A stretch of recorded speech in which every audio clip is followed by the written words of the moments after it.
SAI Global helps organisations around the world take an integrated approach to managing risk, providing ethics, compliance and GRC teams with the tools, technology and services they need to succeed.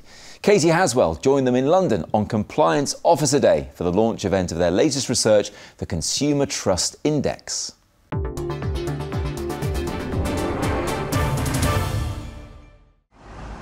Here at the St Pancras Hotel in London, preparations are underway for the launch of the Consumer Trust Index, the latest research by SAI Global, who offer a range of technology platforms, services and advisory skills to help organisations manage uncertainty and risk through building an ethical culture within their business.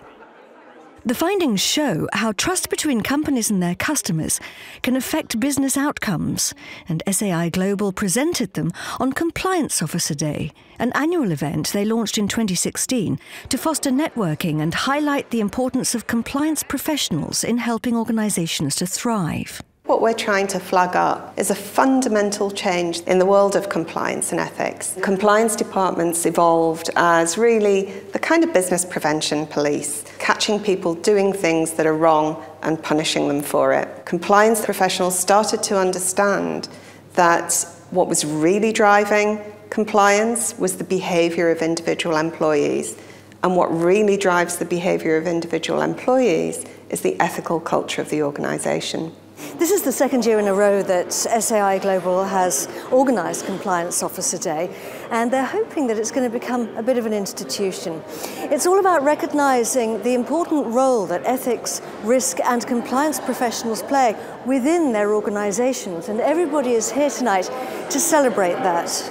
I think it's good to build awareness that compliance is highly valued in companies, especially my company. I think it highlights exactly what we do, and it gives other people an understanding of the role that we play. Ethics and compliance professionals are often overlooked within their organizations, and people don't really realize the impact that they have and the role that they play in just changing their behavior and helping them do the right thing.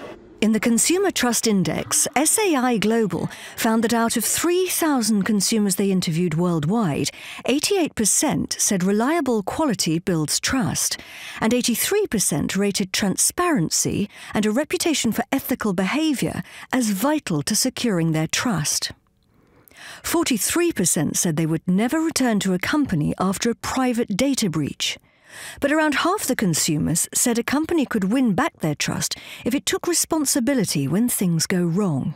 The research will also arm risk and compliance professionals with evidence to take into boardrooms and empower them to add value to their businesses. Organisations must take risks. You cannot grow if you don't take risks. You can't cross the road without taking a risk. So really intelligent risk organisations look at how do we proactively manage those risks, and they understand that a big risk is that relationship with the customer. But the other thing is they see risk as an opportunity.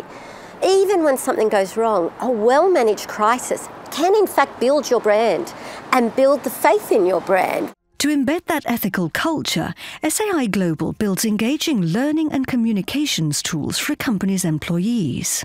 Rather than focusing on having people be able to understand what the rules are around any particular piece of legislation, it's much more important that they understand how to respond in a situation where they actually encounter a risk. So we do that by building content that has a lot of very realistic and meaningful scenarios, content that people can relate to, that resonates with them because it looks like the sorts of things that they do in their work. We've learned a lot from the marketing and advertising professions about campaigning and a campaign-based approach to learning. So we've built a very simple model to engage people, get them thinking about a risk area, have them understand why it's important and what it means to them, but also thinking about how to help people transfer the learning to the workplace, how to help them apply that learning in practice. And then finally, how we can, with lots of sharp, short pieces of learning, sustain that learning experience. Compliance and risk professionals today have had to become organisational psychologists, working out how to inspire their organisation to behave ethically, do the right thing, manage risks well, take a disciplined approach in order to grow their business and be successful.